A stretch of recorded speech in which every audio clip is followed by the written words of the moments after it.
Seterusnya, puasa orang dulu-dulu tak boleh makan selepas tidur ataupun selepas Isya. Firman Allah SWT, lanjutan daripada ayat yang kita baca semalam. A'udzubillahi minasyaitanirrajim. Bismillahirrahmanirrahim. Wa kulu washrabu hatta yatabayyana lakumul khaytul abyadu minal khaytil aswadi minal fajr. Thumma atimmus siyama ilal lail. Dan makanlah dan minumlah hingga jelas ataupun terang bagi kamu benang putih dan benang hitam, yakni masuknya waktu fajar, masuknya waktu subuh. Dengan turunnya ayat ni 187 daripada surah Al-Baqarah, ayat yang membolehkan menggauli isteri, dan seterusnya Allah Ta'ala kata makan dan minumlah. Maknanya boleh makan. Jadi selepas Isya boleh makan. Kalau tertidur pun macam kita duk makan sekarang, makan sahur, boleh makan. Boleh makan hinggalah terbit fajar. Jadi sekarang kita boleh makan. Maka Rasulullah sallallahu alaihi wasallam menggalakkan supaya umat Islam, umat Nabi Muhammad SAW bersahur pada waktu malam, iaitu makan sebelum subuh. Makan waktu sahur. Waktu sahur ni kita kata lebih kurang 2 jam ataupun 3 jam sebelum subuh. Itu dikira waktu sahur lah. Dan sunat kita melewatkan sahur. Maknanya dekat-dekat dengan nak masuk subuh tu baru kita makan. Dan kita berhenti 10 minit.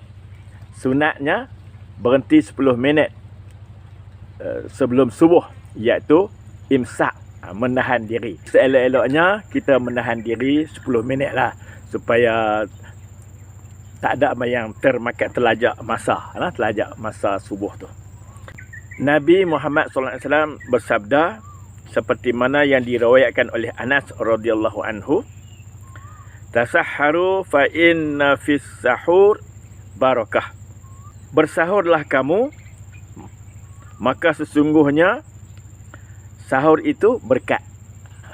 Maknanya Nabi kempen, Nabi galakkan kita supaya bersahur. Maknanya beza dengan orang dulu-dulu. Orang dulu-dulu tak boleh makan. Mari puasa bulan Ramadan, kita dah boleh makan dah. Sebuah hadis yang diriwayatkan oleh Amr bin Aus radhiyallahu anhu, bahawa Rasulullah sallallahu alaihi wasallam bersabda, inna fasla ma baina siyamina wa siyami ahlil kitab aklatus sahur. Sesungguhnya yang membedakan antara puasa kita dengan puasa ahlil kitab ialah makan sahur. Sebab apa? Ahli kitab ni orang Yahudi orang Yahudi. Mereka mengikut pada masa itu, maknanya puasa orang dulu-dulu lah. Seperti mana yang Allah berfirman, kutiba alaikumus siyamu kama kutiba alal ladzina min qablikum. Diwajibkan kepada kamu berpuasa seperti mana telah diwajibkan kepada orang-orang yang terdahulu. Jadi mereka tak boleh makan malam. Mai kepada kita boleh makan malam. Itu beza dia. Satu lagi hadis Nabi sallallahu alaihi wasallam. Maksud dia, saya baca maksud dia nah. Sahur itu berkat, maka jangan kamu tinggalkan. Walau sekedar meneguk seteguk air, walaupun minum seteguk air lah. Sebab Allah dan para malaikatnya berselawat pada orang yang bersahur. Allah dan para malaikat berselawat tu maksudnya Allah memberi kesejahteraan, keberkatan kepada orang yang bersahur, dan malaikat mendoakan keberkatan dan juga keampunan untuk orang yang makan sahur. Hadis itu riwayat oleh Abu Sa'id Al-Khudri radhiyallahu anhu. Sahur ni sunat dilewatkan.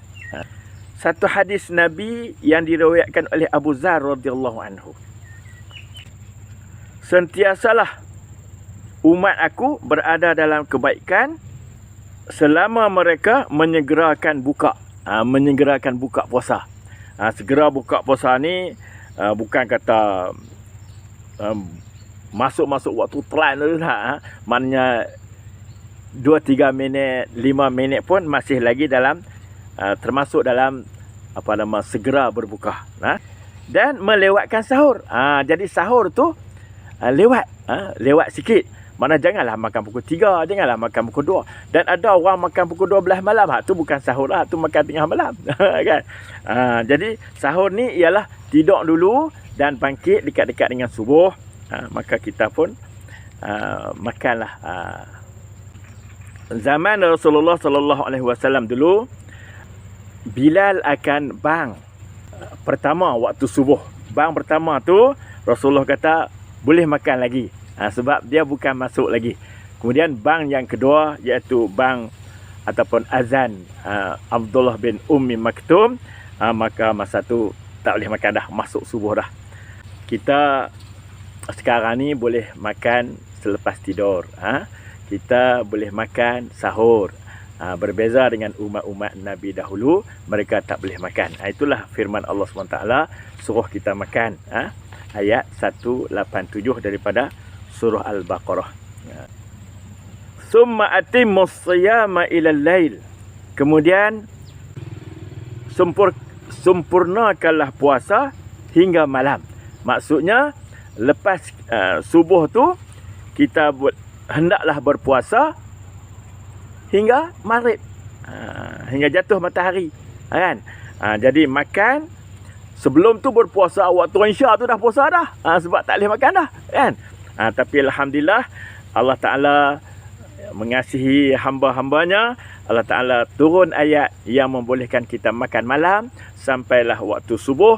Kemudian barulah lepas tu kita puasa. Apabila masuk waktu subuh, kita puasa sampai maghrib.